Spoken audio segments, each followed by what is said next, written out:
एका साध्या फोटोमध्ये ना हजारो शब्दांना एकाच क्षणात हरवण्याची ताकद असते.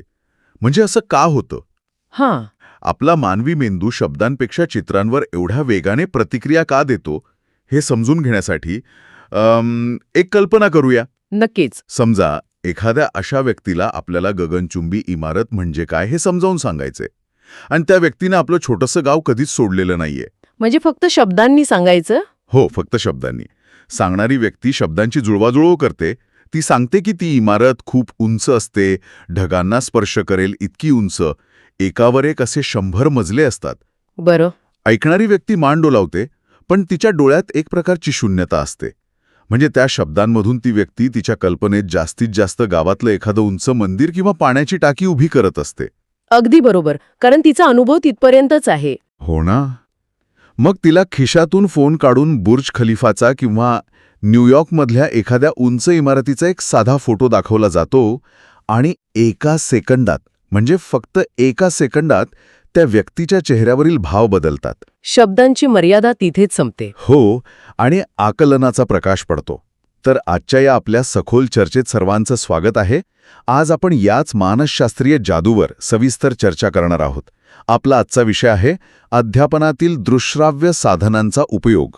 आणि आज आपल्याकडे जे स्रोत आहेत ना, ते खऱ्या अर्थाने माहिती प्रक्रियेवरील एक प्रकारचा मास्टर क्लास आहेत. हो, नक्कीच. म्हणजे हे स्रोत केवळ शैक्षणिक तंत्रज्ञानाचे जुने नियम सांगत नाहीत, तर आपला मानवी मेंदू माहिती कशी साठवतो, ती कशी डिकोड करतो आणि ज्ञानाचं हस्तांतरण कसं होतं यावर खूप सखोल प्रकाश टाकतात. म्हणजे आपलं या सखोल चर्चेचं मुख्य उद्दिष्ट हेच आहे की हे समजून घेणं. हो, ही दृश्यश्राव्य साधने म्हणजे ऑडिओ व्हिज्युअल एड्स केवळ वर्गात किंवा बोर्डरूममध्ये करमणूक करण्यासाठी नसतात, तर ती मानवी मेंदूच्या संज्ञानात्मक प्रक्रियेचा, ज्याला आपण कॉग्निटिव्ह प्रोसेस म्हणतो, त्याचा एक अत्यंत महत्त्वाचा भाग कशी आहेत हे आपल्याला पाहायचंय. म्हणजे माहितीच्या या प्रचंड वेगाने वाढणाऱ्या युगात कोणतीही नवीन गुंतागुंतीची संकल्पना प्रभावीपणे कशी समजून घ्यावी याची ही एक उत्तम ब्लूप्रिंटच आहे. अगदी. ठीक आहे, आपण हे थोडं उलगडून पाहूया. मगाशी आपण गगनचुंबी इमारतीचं उदाहरण पाहिलं. केवळ शब्दांनी एखादी गोष्ट समजावून सांगणं आणि तीच गोष्ट प्रत्यक्ष चित्रातून किंवा व्हिडिओतून दाखवणं यात जमीन अस्मानाचा फरक असतो. हो. शब्दांना त्यांच्या स्वतःच्या अशा काही मर्यादा असतात, पण यामागे नेमकं कोणतं विज्ञान काम करत असतं? म्हणजे मेंदूच्या पातळीवर असं काय घडतं की शब्दांपेक्षा चित्र अधिक प्रभावी ठरतं? यातली सर्वात आकर्षक गोष्ट म्हणजे संकल्पना निर्मिती ही प्रक्रिया, ज्याला कन्सेप्ट फॉर्मेशन म्हणतात. जेव्हा एखादी नवीन गोष्ट शिकली जाते ना, तेव्हा फक्त तिचं नाव किंवा शाब्दिक व्याख्या माहीत असणं पुरेसं नसतं. मानवी मेंदू हा मुळातच पॅटर्न रेकॉग्निशनवर चालणारा अवयव आहे. तो वस्तूचा रंग, तिचं वजन, तिचा पोत आणि त्रिमितीय रचना समजून घेण्याचा प्रयत्न करतो. म्हणजे त्याला व्हिज्युअल डिटेल्स हवे असतात. हो, आणि जेव्हा केवळ शब्दांचा वापर होतो तेव्हा मेंदूला खूप जास्त ऊर्जा खर्च करून ते शब्द डिकोड करावे लागतात आणि स्वतःच्या मर्यादित अनुभवांतून एक चित्र तयार करावं लागतं. अरे बापरे. याला आपण संज्ञात्मक भार किंवा कॉग्निटिव्ह लोड म्हणू शकतो. पण जेव्हा ती वस्तू प्रत्यक्ष दाखवली जाते किंवा तिचं उच्च दर्जाचं चित्र दाखवलं जातं ना, तेव्हा मेंदूच्या व्हिज्युअल कॉर्टेक्सला थेट माहिती मिळते. म्हणजे प्रोसेस सोपी होते. अगदी. या प्रक्रियेत कमी ऊर्जा लागते आणि अत्यंत अचूक संकल्पना निर्माण होते. हे मेंदूच्या रचनेच्या दृष्टिकोनातून समजून घेणं खूपच रंजक आहे. पण इथे मला एका ऐतिहासिक आणि व्यावहारिक मुद्द्यावर थोडासा प्रतिवाद करावासा वाटतो. बरं, सांगा. जर शब्दांमध्ये एवढ्याच मर्यादा आहेत आणि ही दृक्श्राव्य साधने एवढीच आवश्यक आहेत, तर मग संपूर्ण मानवी इतिहास केवळ मौखिक परंपरेवर कसा उभा राहिला? हा चांगला प्रश्न आहे. म्हणजे आपले पूर्वज पिढ्यानपिढ्या केवळ कथा सांगून ज्ञान पुढे नेत होते. महाभारतासारखं महाकाव्य पिढ्यानपिढ्या केवळ ऐकूनच हस्तांतरित झालं. फक्त ऐकून ज्ञानग्रहण करण्याची मानवी क्षमता तर सिद्ध झालेली आहे. मग अचानक आधुनिक काळात या साधनांची एवढी नितांत गरज का भासू लागली? खरोखरच एक अतिशय उत्तम आणि सखोल प्रश्न आहे. मौखिक परंपरा नक्कीच अत्यंत प्रभावी होती, पण त्या काळात आणि आजच्या काळात ना एक मोठा मूलभूत फरक आहे. कोणता फरक? प्राचीन काळात जेव्हा कथा सांगितल्या जायच्या तेव्हा ऐकणारा समूह हा अत्यंत समान असायचा, म्हणजे होमोजिनियस असायचा. त्यांचे अनुभव, त्यांचं पर्यावरण, त्यांची संस्कृती जवळपास सारखीच असायची. आलं लक्षात. पण आज जेव्हा आपण एखाद्या वर्गात, सेमिनारमध्ये किंवा जागतिक स्तरावरील प्रेझेंटेशनमध्ये माहिती देत असतो, तेव्हा समोर बसलेला समूह हा अत्यंत वैविध्यपूर्ण असतो. म्हणजे प्रत्येकजण वेगवेगळ्या बॅकग्राऊंडचा असतो. अगदी. इथेच व्यक्तिभेद किंवा इंडिव्हिज्युअल डिफरन्सेस हा अतिशय महत्वाचा मुद्दा श्रोतांमध्ये अधोरेखित केलाय. व्यक्तिभेद म्हणजे समोर बसलेला प्रत्येक व्यक्तीचा मेंदू एकाच शब्दाचे वेगळे अर्थ लावतो, असा याचा अर्थ होतो का? अगदी अचूक. प्रत्येक व्यक्तीची किंवा विद्यार्थ्याची बौद्धिक क्षमता सारखी नसते. प्रत्येकाशी सामाजिक आणि आर्थिक पार्श्वभूमी वेगळी असते. प्रत्येकाचे पूर्वानुभव आणि भाषेवरील प्रभुत्व वेगळं असतं. जेव्हा केवळ शब्दांचा वापर होतो तेव्हा प्रत्येकजण त्या शब्दांचा अर्थ आपापल्या पूर्वानुभवानुसार लावतो. मेंदू शब्द ऐकतो आणि त्याच्या डेटाबेसमधून जुन्या आठवणी शोधून काढतो. हे समजायला सोपं जावं म्हणून आपण एक उदाहरण घेऊया. समजा एखाद्यानं कुत्रा हा शब्द उच्चारला. आता ज्या व्यक्तीच्या घरी लहानपणापासून पाळीव प्राणी आहे, तिच्या डोळ्यासमोर एक अत्यंत गोंडस आणि प्रेमळ पिल्लू येईल. हो, बरोबर. पण त्याचवेळी ज्या व्यक्तीला लहानपणी रस्त्यावरच्या एखाद्या भटक्या कुत्रानं चावा घेतलाय, तिच्या मनात तोच शब्द ऐकून भीतीची आणि असुरक्षिततेची भावना निर्माण होईल. होय ना. उच्चारलेला शब्द एकच आहे, त्याची व्याख्या एकच आहे, पण त्यातून मिळणारा मानसिक अनुभव मात्र पूर्णपणे टोकाचा आणि वेगळा आहे. हाच तो मुख्य अडथळा आहे जो केवळ शाब्दिक संवादात निर्माण होतो. शब्दांमधून मिळणाऱ्या अनुभवात प्रचंड तफावत असू शकते, ज्यामुळे गैरसमज किंवा अपूर्ण आकलन होण्याची शक्यता वाढते. आणि इथेच दृक्श्राव्य माध्यमे उपयोगी पडतात. बरोबर. ती यावर थेट मात करतात. ती सर्व वैविध्यपूर्ण समूहाला एकसारखाच अनुभव देतात, युनिफॉर्म एक्सपिरियन्स. जेव्हा पडद्यावर एखादं विशिष्ट दृश्य किंवा व्हिडिओ दाखवला जातो तेव्हा त्या खोलीत बसलेला प्रत्येकजण तेच दृश्य पाहत असतो. यंत्रणा आहे आणि आजच्या आपल्या स्रोतांमध्ये अशी काही विशिष्ट उदाहरणं दिली आहेत जी केवळ शब्दांतून समजावणं अशक्यच आहे. जसे की लोखंडावर प्रक्रिया करणारा कारखाना आणि त्यातील प्रचंड उष्णतेची भट्टी. आता अशी भट्टी पाहण्यासाठी प्रत्येकाला तिथे घेऊन जाणं शक्य नसतं. नाहीच शक्य. किंवा सूक्ष्मजीवांची पेशी विभाजनाची प्रक्रिया कशी होते हे नुसत्या डोळ्यांनी पाहता येत नाही. अंटार्क्टिकामधलं पेंग्विनचं जीवन किंवा एखाद्या जागृत ज्वालामुखीचा भयंकर उद्रेक. बापरे, हो. या सर्व अशा गोष्टी आहेत ज्या आपण वर्गात किंवा खोलीत प्रत्यक्ष आणू शकत नाही. पण चित्रपट किंवा व्हिडिओच्या माध्यमातून हे अशक्य अनुभव अगदी सुरक्षितपणे आणि जसेच्या तसे समोर आणले जातात. आणि यामागील मानसशास्त्र असं सांगतं की या प्रक्रियेत मानवाची अधिकाधिक ज्ञानेंद्रिये एकाच वेळी सक्रिय होतात. म्हणजे एकापेक्षा जास्त सेन्सेस वापरले जातात. हो. केवळ एखादं पुस्तक वाचलं किंवा केवळ एखाद्याचं भाषण ऐकणं, यातून मिळणारं शिक्षण हे एकांगी असतं. त्यात एकाच ज्ञानेंद्रियावर भार पडतो. पण दृक्श्राव्य साधनांमुळे डोळे आणि कान दोन्ही एकाच लयीत काम करतात. जेव्हा अधिकाधिक इंद्रिये अध्ययनात सहभागी होतात तेव्हा मेंदूतील न्यूरल पाथवेज अधिक दृढ होतात. म्हणजे ते कायमस्वरूपी लक्षात राहतं. हो, नुसतं तात्पुरतं पाठांतर न होता खऱ्या अर्थाने अनुभवातून शिक्षण साध्य होतं. एखादा अत्यंत क्लिष्ट विषय जेव्हा समोर मूर्त स्वरूपात घडताना दिसतो तेव्हा मेंदू आपोआप त्या प्रक्रियेत गुंतला जातो. हे सर्व ऐकताना असं वाटतं की ही साधने म्हणजे संवादातील एक अंतिम उपाय आहे. दृश्य माध्यमे एवढी शक्तिशाली आहेत की ती समान अनुभव देतात आणि अशक्य गोष्टी शक्य करतात. नक्कीच. पण ह्याच गोष्टीमुळे एक नवा धोका निर्माण होतो नाही का? जर दृश्य एवढीच प्रभावी आहेत तर एखादा वक्ता किंवा शिक्षक विचार करेल की मी प्रत्येक गोष्टीसाठी फक्त एक भारीतल्या भारी व्हिडिओज दाखवतो. हो, हे खूप जण करतात. हा जो व्हिज्युअल ओव्हरलोड करण्याचा मोह आहे त्याबद्दल आपले स्रोत कोणता इशारा देत आहेत? हाच तर या चर्चेतील सर्वात महत्वाचा धोरणात्मक वळणाचा बिंदू आहे. केवळ एखादं प्रगत तंत्रज्ञान उपलब्ध आहे म्हणून त्याचा वारेमाप वापर करणं हे अत्यंत चुकीचं आहे. बरोबर. श्रोत्यांनी यावर स्पष्ट भर दिला आहे की माहितीच्या स्वरूपाशी साधनाचं स्वरूप जुळलं पाहिजे. जर आपण याला कॉग्निटिव्ह दृष्टिकोनातून पाहिलं तर चुकीचं साधन वापरल्यामुळे मेंदू गोंधळून जाऊ शकतो. हे मला एखाद्या वेगळ्याच भाषेतील संवादासारखं वाटतं. म्हणजे उदाहरणार्थ एखाद्या अत्यंत गुंतागुंतीच्या आणि सुरेल संगीताची रचना केवळ गणितीय आलेखावरून समजावून सांगण्याचा प्रयत्न करण्यासारखं आहे हे. अगदी योग्य उदाहरण. तो आलेख किंवा ग्राफ कदाचित तांत्रिकदृष्ट्या अचूक असेल, पण संगीताची अनुभूती देण्यासाठी ती भाषा किंवा ते माध्यम पूर्णपणे चुकीचं आहे. कानांसाठी जे माध्यम हवं ते डोळ्यांना देऊन चालणार नाही. खरंय. प्रत्येक प्रकारच्या माहितीसाठी एकच साधन चालत नाही. आपल्या स्रोतांमध्ये या माध्यमांच्या निवडीसाठी काही अतिशय स्पष्ट आणि तर्कशुद्ध नियम दिले आहेत. आपण त्यांची उकल करूया. नक्कीच. ही निवड कशी करावी याचे अतिशय शास्त्रशुद्ध नियम आहेत. पहिला नियम सांगतो की जर एखादी वस्तू सहज उपलब्ध असेल, सुरक्षित असेल आणि प्रत्यक्ष हाताळण्याजोगी असेल, तर तिथे कोणत्याही खोट्या किंवा आभासी चित्राची गरज नाही. तिथे प्रत्यक्ष नमुना वापरणं हेच सर्वोत्तम असतं. म्हणजे डायरेक्ट स्पेसिमन. हो. उदाहरणार्थ, जर वनस्पतीशास्त्रात झाडाच्या पानांचे विविध प्रकार शिकवायचे असतील, तर तिथे 3D मॉडेल किंवा व्हिडिओ दाखवणं हा वेळेचा आणि ऊर्जेचा अपव्यय आहे. कारण पाने आपण सहज आणू शकतो. बरोबर. प्रत्यक्ष पाने समोर ठेवल्यास त्यांचा स्पर्श, त्यांचा वास आणि त्यांचा नैसर्गिक पोत मेंदूला सर्वात जलद माहिती देतो. हे अगदी तार्किक आहे. पण समजा ती वस्तू अशी आहे जिचे आकारमान मानवी आकलनाच्या खूप पलीकडे आहे, जसं की आपली संपूर्ण सूर्यमाला. हां. किंवा ती वस्तू एवढी सूक्ष्म आहे की ती दिसतच नाही, जसं की एखादा अणू किंवा DNAची रचना. अशा वेळी केवळ चित्राचा उपयोग होईल असं वाटत नाही. तिथेच त्रिमिती चित्र किंवा 3D मॉडेलचा प्रवेश होतो.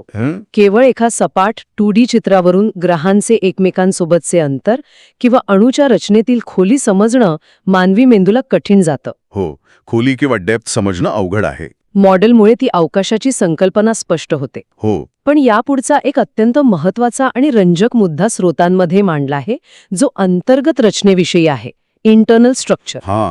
हा मुद्दा खरोखरच विचार करायला लावणारा आहे.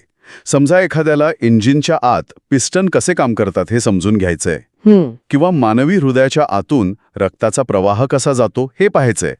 अशा वेळी संपूर्ण इंजिन किंवा संपूर्ण हृदय बाहेरून किती वेळा दाखवलं तरी आतील मेकॅनिझम अजिबात समजणार नाही. बाहेरून दिसणारी वस्तू आणि आतून चालणारी प्रक्रिया या दोन पूर्णपणे वेगळ्या गोष्टी आहेत. आणि म्हणूनच अशा ठिकाणी प्रतिकृती किंवा क्रॉस सेक्शन वापरणं अनिवार्य ठरतं. जेव्हा एखादी वस्तू मधून कापलेली दाखवली जाते, तेव्हा मेंदूला कार्य आणि कारण यांचा संबंध जोडता येतो. म्हणजे कॉज अँड इफेक्ट. अगदी. पिस्टन खाली गेल्यावर क्रँकशॉफ्ट कसा फिरतो हे पाहण्यासाठी तो क्रॉस सेक्शनच लागतो. या उलट जेव्हा तुम्हाला एखादी सातत्याने घडणारी हालचाल दाखवायची असते किंवा एखादा ऐतिहासिक प्रसंग प्रत्यक्ष कसा घडला असेल याचा फ्लो साकार करायचा असतो, तेव्हा व्हिडिओचा वापर अनिवार्य ठरतो. स्थिर चित्र प्रक्रियेतील सातत्य दाखवू शकत नाही. आणि या सगळ्याच्या पलीकडे आणखी एक वेगळीच पातळी आहे. जेव्हा अत्यंत किचकट माहिती, हजारो लोकांची आकडेवारी किंवा अर्थशास्त्रातील मोठ्या प्रमाणातील बदल अगदी थोडक्यात लोकांसमोर मांडायचे असतात, तेव्हा व्हिडिओ उपयोगी पडत नाही. बरोबर. तेव्हा व्हिडिओ किंवा मॉडेल्स कुचकमी ठरतात. तिथे आलेख किंवा तक्ते वापरले जातात, ज्याला आपण ग्राफ्स म्हणतो. होय, कारण मेंदूला आकड्यांच्या गुंतागुंतीतून कल किंवा ट्रेंड शोधायला वेळ लागतो. पण तोच डेटा एका रेषेच्या स्वरूपात वर किंवा खाली जाताना पाहिला की एका दृष्टिक्षेपात संपूर्ण परिस्थितीचं आकलन होतं. या सर्व उदाहरणांवरून एक गोष्ट स्पष्ट होते की दृक्श्राव्य साधनांची निवड ही केवळ सादरीकरण करणाऱ्याच्या आवडी किंवा बजेटवर अवलंबून नसावी. हो, ती माहितीच्या स्वरूपावर अवलंबून असावी. बरोबर. ती प्रस्तुत करण्याच्या आशयावर आणि मेंदूला ती माहिती कोणत्या स्वरूपात पचवणं सर्वात सोपं जाईल यावर आधारित असली पाहिजे. आपण आतापर्यंत योग्य साधने का आणि कशी निवडायची हे पाहिलं. पण यातून एक नवीन प्रश्न उभा राहतो. योग्य साधन निवडलं याचा अर्थ असा नाही की आता फक्त प्रोजेक्टरचं बटन दाबायचं आणि काम झालं. अजिबात नाही. अनेकदा आपण पाहतो की प्रेझेंटेशनमध्ये अतिशय महागडे व्हिडिओ असतात, पण तरीही श्रोत्यांपर्यंत काहीच पोचत नाही. पडद्यामागील तयारी ही सादरीकरणा इतकीच महत्वाची आहे असं आपले स्रोत ठासून सांगतात. पडद्यामागील तयारी ही वरवर दिसते त्यापेक्षा खूप गुंतागुंतीची असते. ती 2 स्वतंत्र पातळ्यांवर चालते. पहिली पातळी म्हणजे तांत्रिक आणि भौतिक तयारी, म्हणजे सेटअप वगैरे. हो. समजा एखादा माहितीपट दाखवायचा आहे, तर त्या खोलीत अंधार करण्याची योग्य व्यवस्था आहे का? मागच्या रांगेत बसलेल्या व्यक्तीलाही पडदा स्पष्ट दिसेल अशी बैठक व्यवस्था आहे का? ऑडिओची पातळी योग्य आहे का? या अतिशय सामान्य वाटणाऱ्या तांत्रिक बाबी आहेत, पण त्याकडे दुर्लक्ष केल्यास संपूर्ण सादरीकरणाचा हेतूच नष्ट होऊ शकतो. ही झाली भौतिक जगातील तयारी, म्हणजे हार्डवेअर आणि खोलीची जुळवाजुळव. पण ज्यांच्यासाठी हे सर्व केलं जात आहे त्या पाहणाऱ्या व्यक्तींच्या मेंदूची तयारी कशी करायची हा खूप महत्वाचा प्रश्न आहे. आपण त्यांना अचानक एखाद्या अंधाऱ्या खोलीत नेऊन नवीन व्हिडिओ दाखवला तर त्यांचा मेंदू ती माहिती योग्य प्रकारे ग्रहण करेल याची काय खात्री? खऱ्या अर्थाने या प्रक्रियेचा गाभा आहे. याला आपण संज्ञानात्मक पूर्वतयारी म्हणू शकतो, कॉग्निटिव्ह प्रिपरेशन.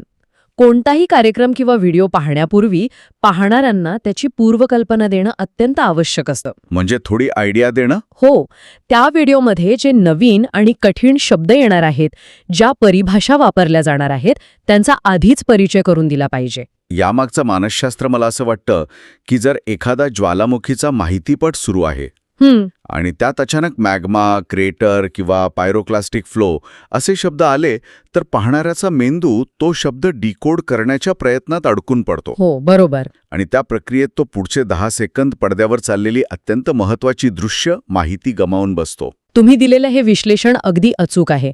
मेंदूला एकाच वेळी नवीन शब्द समजणं आणि नवीन दृश्य समजणं जड जातं. म्हणूनच आधी शब्द आणि संकल्पनांची ओळख असणं महत्वाचं आहे. आणि त्याहूनही मोठी गोष्ट म्हणजे पाहणाऱ्यांना नेमके काय पाहायचे आहे याच्या स्पष्ट सूचना देणं. याला लक्षवेधी निरीक्षण किंवा डिरेक्टेड ऑब्झर्वेशन म्हणतात.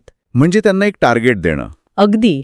जेव्हा तुम्ही लोकांना सांगता की या व्हिडिओमध्ये पेशींचे विभाजन होताना त्यांच्या आकारात कसा बदल होतो याकडे बारकाईने लक्ष द्या, तेव्हा त्यांचं लक्ष विचलित होत नाही. मेंदूला एक निश्चित टार्गेट मिळतं, ज्यामुळे ते केवळ कर्मणूक म्हणून त्याकडे न पाहता माहितीचं अचूक संकलन करतात. हे ऐकल्यानंतर मला एक मोठा विरोधाभास जाणवतोय. कोणता?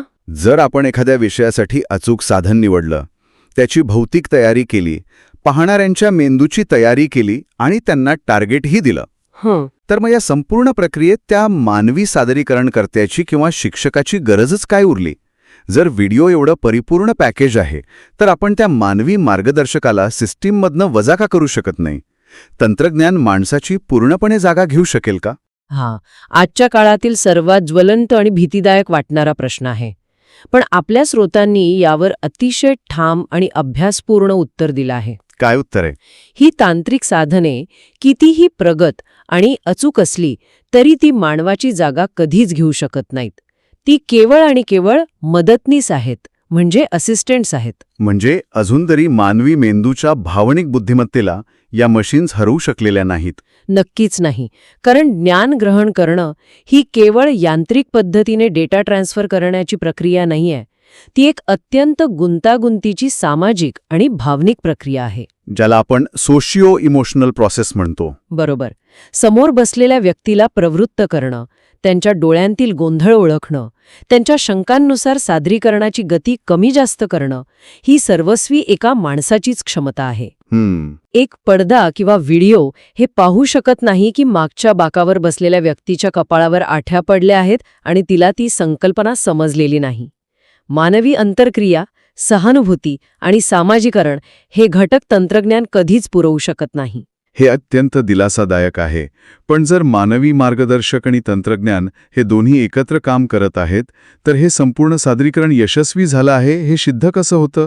आपण एवढी मोठी तयारी केली पण शेवटी फलित काय हे मोजण्याची काही पद्धत स्रोतांमध्ये दिली आहे का? होय, आणि या प्रक्रियेला दुहेरी मूल्यमापन किंवा ड्युअल इव्हॅल्युएशन असं म्हटलं आहे. मूल्यमापन हे एकांगी असू शकत नाही. पहिला भाग साहजिकच श्रोत्यांचे किंवा विद्यार्थ्यांचे मूल्यमापन हा असतो. या संपूर्ण प्रक्रियेनंतर त्यांच्या वर्तनात किंवा ज्ञानात अपेक्षित बदल झाला का? ज्या संकल्पना आपण त्यांच्या मेंदूत बिंबवू पाहत होतो त्या खऱ्या अर्थाने विकसित झाल्या का? हे कसं तपासायचं? हे तपासण्यासाठी सादरीकरणानंतर छोटी कसोटी घेणं, चर्चा करणं किंवा प्रश्नोत्तरे घेणं आवश्यक असतं. हे विद्यार्थ्यांचं मूल्यमापन झालं. पण समजा त्या प्रश्नोत्तरांच्या सत्रात असं लक्षात आलं की संपूर्ण वर्गालाच किंवा समूहालाच ती संकल्पना अजिबात समजलेली नाही. अशा वेळी संपूर्ण वर्गालाच दोष देणं योग्य ठरेल का? इथेच तो मूल्यमापनाचा दुसरा भाग येतो का? होय, आणि तो दुसरा भाग सर्वात क्रिटिकल आहे. इथे आपल्याला साहित्याचं किंवा त्या माध्यमाचं मूल्यमापन करावं लागतं. म्हणजे टूललाच तपासायचं. अगदी. जर संपूर्ण समूहाला संकल्पना समजली नसेल तर चूक त्यांच्यात नसून आपण निवडलेल्या साधनात असू शकते. आपण जे साधन वापरलं त्याचा आशय खरोखरच अचूक आणि सुसंगत होता का? सादरीकरणाची गती त्यांच्या आकलन क्षमतेनुसार योग्य होती का? व्हिडिओचा आवाज किंवा चित्राची स्पष्टता तांत्रिकदृष्ट्या निर्दोष होती का? अशा सर्व बाबींचं कठोर परीक्षण करावं लागतं. थोडक्यात सांगायचं तर केवळ विद्यार्थ्याची नाही तर आपण वापरलेल्या साधनाचीही परीक्षा घ्यावी लागते. म्हणजे केवळ साधन वापरून काम संपत नाही, तर ते साधन स्वतःला सिद्ध करतं की नाही हे सातत्याने तपासावं लागतं. आपण आज खरोखरच एका अत्यंत व्यापक आणि अभ्यासपूर्ण प्रवासाचा मागोवा घेतला. नक्कीच. शब्दांच्या मर्यादांपासून सुरू झालेला हा प्रवास मेंदू अमूर्त गोष्टींना मूर्त स्वरूपात कसं स्वीकारतो, माध्यमांची शास्त्रशुद्ध निवड कशी होते आणि या सर्व तांत्रिक गराड्यात मानवी संवादाची अनन्यसाधारण भूमिका कशी टिकून राहते हे आपण सविस्तर समजून घेतलं. आणि सर्वात महत्त्वाची गोष्ट म्हणजे हे सर्व मानसशास्त्र आणि तत्वज्ञान केवळ शाळेतील वर्गापुरतं मर्यादित नाही. हे तत्व मानवी संवादाच्या प्रत्येक स्तरावर लागू होतं. अगदी बरोबर. आजच्या या माहितीच्या विस्फोटाच्या काळात आपण सर्वजण कधी ना कधी कोणाला तरी काहीतरी समजावून सांगण्याच्या भूमिकेत असतो. होय ना? मग ते कॉर्पोरेट ऑफिसमधील एखाद्या नवीन प्रोजेक्टचं प्रेझेंटेशन असो, ग्राहकाला नवीन तंत्रज्ञान समजावून सांगणं असो, व घरी लहान मुलांना जगाची ओळख करून देणं असो. हां. आज चर्चेत आलेले हे संज्ञात्मक नियम म्हणजे माध्यमांची अचूक निवड, पूर्वतयारी आणि मानवी स्पर्शाचं महत्त्व हे वापरून आपण आपला कोणताही संवाद केवळ माहितीपूर्णच नाही तर समोरच्याच्या कायमस्वरूपी लक्षात राहणारा बनवू शकतो. शेवटी ज्ञान मिळवणं आणि ते दुसऱ्यांच्या मेंदूपर्यंत योग्य प्रकारे पोचवणं ही विज्ञानावर आधारित एक अत्यंत सुंदर कला आहे. या सकारात्मक विचारासोबतच आज आपण थांबणार आहोत. पण निरोप घेण्यापूर्वी मगाशी आपण गगनचुंबी इमारतीचं आणि दृश्यांच्या ताकदीचं जे उदाहरण पाहिलं त्यावरून एक अत्यंत वेगळा विचार समोर येतो. कोणता विचार? म्हणजे आज आपण पाहिलं की दृक्श्राव्य साधने मानवी आकलनासाठी किती सोयीस्कर आहेत. पण जर ही साधने प्रत्येक कठीण, गुंतागुंतीची आणि अमूर्त संकल्पना इतक्या सोप्या, हाय डेफिनेशन आणि तयार स्वरूपात थेट आपल्या डोळ्यांसमोर मांडत असतील तर भविष्यात काय होईल? हा एक मोठा प्रश्न आहे. केवळ शब्दांवरून स्वतःच्या मनात एक पूर्णपणे नवीन जग उभं करण्याची मानवी मेंदूची जी नैसर्गिक कल्पनाशक्ती आहे ती हळूहळू कमी तर होणार नाही ना? आयती आणि तयार चित्र पाहण्याची सवय लागल्यामुळे स्वतः चित्रे कल्पनेची मानवी क्षमता कुठेतरी गंजून तर जाणार नाही ना? यावर नक्की विचार करा. पुन्हा भेटूया पुढच्या सखोल चर्चेत.